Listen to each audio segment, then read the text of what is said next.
ನನ್ನ ದತ್ತು ಮಗಳೇ, ಅಮ್ಮ ಈ ಕಡೆ ಬೇಬಿ.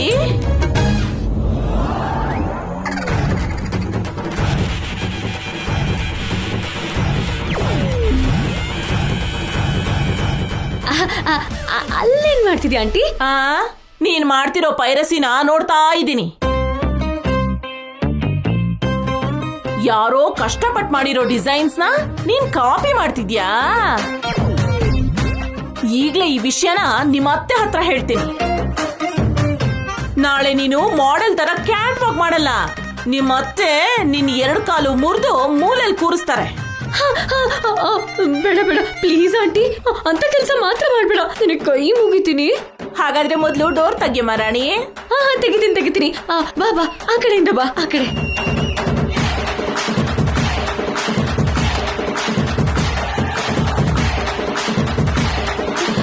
ಪ್ಲೀಸ್ ಆಂಟಿ ಪ್ಲೀಸ್, ವಸು ಅಕ್ಕನ ಜೊತೆ ಸ್ಪರ್ಧೆಲಿ ಗೆಲ್ಬೇಕು ಅಂದ್ರೆ ನನಗಿರೋ ನಾಲೆಜ್ ಸಾಕಾಗಲ್ಲ. ಅದಕ್ಕೆ ನಮ್ಮ ಮಾಮಿಗೆ ಕಾಲ್ ಮಾಡಿ ಈ ಸಿಟಿಲಿರೋ ಟಾಪ್ ಡಿಸೈನರ್ಸ್ ಹತ್ರ ಕೆಲವೊಂದಷ್ಟು ಡಿಸೈನ್ಸ್ ಮಾಡಿಸಿ ಅದನ್ನೆಲ್ಲ ಸೇರಿ ಪ್ರಿಂಟ್ ತಗೊಂಡು ಆಸ್ ಇಟ್ ಈಸ್ ಅದೇ ತರ ಬಿಡಿಸ್ತಿದ್ದೀನಿ. ನನಗೆ ಗೊತ್ತು ಕಣೆ ನಿನ್ ಡಬ್ಬ ಐಡಿಯಾಗಳು. ನನ್ನ ಹತ್ರನೇ ಮುಚ್ಚಿಡ್ಬೇಕು ಅಂತಿದ್ಯಾ? ನನಗೆ ಅವಮಾನ ಮಾಡ್ತೀಯಾ? Sorry aunty, I am very sorry. ಇನ್ಯಾವತ್ತೂ ಹೀಗೆ ಮಾಡಲ್ಲ. ನೀನ್ ಫೋರ್ಜರಿ ಮಾಡ್ತೀಯೋ ಪೈರಸಿ ಮಾಡ್ತೀಯೋ ಅದ್ ನಿನಗ್ ಬಿಟ್ಟಿದ್ದು. ನಾಳೆ ಆ ವಸು ಗೆಲ್ಬಾರ್ದು, ನೀನೇ ಗೆಲ್ಬೇಕು, ಅರ್ಥ ಆಯ್ತಾ? ಶೋರ್ ಆಂಟಿ.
ಅವರಿನ್ನೂ ಬದಲಾಗಿಲ್ಲ.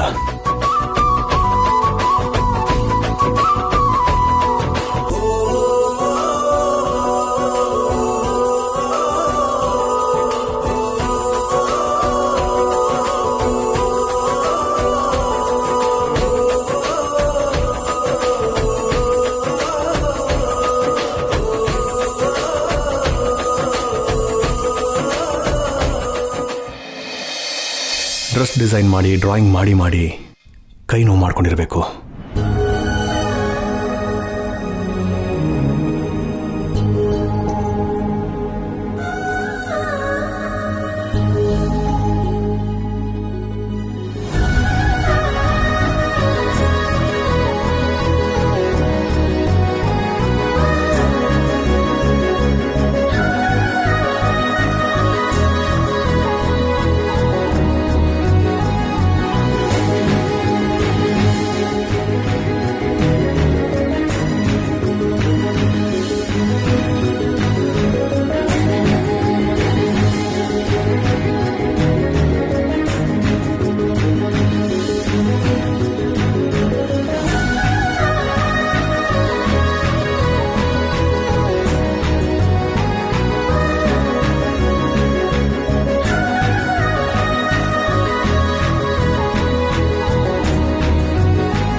ಯಾಕ್ರಿ ನಿಮಗಿಷ್ಟೊಂದು ಹಠ?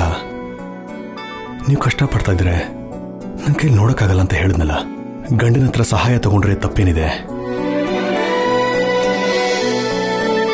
ನಿಮ್ಮ ಮೇಲೆ ನನಗೆ ಕೋಪ ಇಲ್ಲ, ಬೇಜಾರಾಗಿದೆ. ನೀವು ಪಡ್ತಾ ಇರೋ ಕಷ್ಟ ನೋಡಿ ನನ್ನ ಕೈಲಿ ಸಹಿಸ್ಕೊಳಕ್ಕಾಗ್ತಾ ಇಲ್ಲ. ನಾನು ಕೋಪ ಮಾಡ್ಕೊಂಡಿರೋದು ನೋಡಿ ನಿಮ್ಮ ಹಠ ನೀವು ಬಿಡ್ತೀರ ಅಂತ ಅನ್ಕೊಂಡಿದ್ದೆ. ಆದರೆ ನೀವು ಬದಲಾಗಿಲ್ಲ, ಚಾಲೆಂಜ್ ಅಂತ ಹೋರಾಡ್ತಾನೆ ಇದ್ದೀರಾ. ಆದರೆ ನೀವು ಪಡ್ತಾ ಇರೋ ನೋವು ನನಗಿಷ್ಟ ಆಗ್ತಿಲ್ಲ.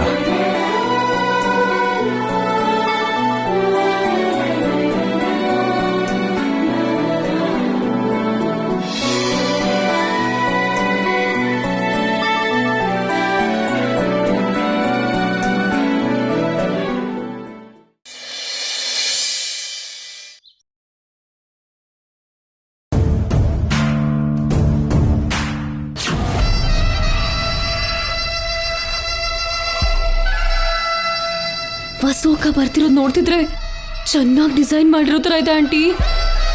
ಕಾಂಪಿಟೇಷನ್ ಅಲ್ಲಿ ಅವರೇ ಗೆಲ್ತಾರೋ ಏನೋ. ಅವಳೇನಾದ್ರೂ ಅಲ್ಲಿ ಗೆದ್ಲು ಅಂದ್ರೆ ಈ ಮನೇಲಿ ನಡೀತಿರೋ ಪಂದ್ಯದಲ್ಲೂ ಗೆದ್ದಂಗೆ ಲೆಕ್ಕ. ಅವಳನ್ನ ಅಲ್ಲಿ ಇಲ್ಲಿ ಎಲ್ಲೂ ಕೂಡ ಗೆಲ್ಲಕ್ಕೆ ಬಿಡಬಾರ್ದು. ನನ್ ಡಿಸೈನ್ಸ್ಗಿಂತ ವಸು ಅಕ್ಕ ಮಾಡಿರೋ ಡಿಸೈನ್ಸ್ ಚೆನ್ನಾಗಿದೀನೋ ಆಂಟಿ? ಅದಕ್ಕೆ ಕಣೆ ಹೇಳೋದು, ಓದ್ಬೇಕಾದ್ರೆ ಕಷ್ಟಪಟ್ಟು ಶ್ರದ್ಧೆಯಿಂದ ಓದ್ಬೇಕು ಅಂತ. ನೀನ್ ನೋಡಿದ್ರೆ ನಮ್ಮ ಅಖಿಲ್ ಜೊತೆ ಲವಲ್ ಬಿದ್ದು ಪಾರ್ಕು ಪಬ್ಬು ಸಿನಿಮಾ ಅಂತ ಓದಿನ ಬಗ್ಗೆ ನಿರ್ಲಕ್ಷ್ಯ ಮಾಡ್ಬಿಟ್ಟೆ. ಈಗ ಬೇಜಾರ್ ಮಾಡ್ಕೊಂಡ್ರೆ ಏನ್ ಪ್ರಯೋಜನ? ಅಯ್ಯೋ ಬೈಬೇಡ ಆಂಟಿ, ಏನಾದ್ರೂ ಐಡಿಯಾ ಇದ್ರೆ ಹೇಳು ಮೊದ್ಲು.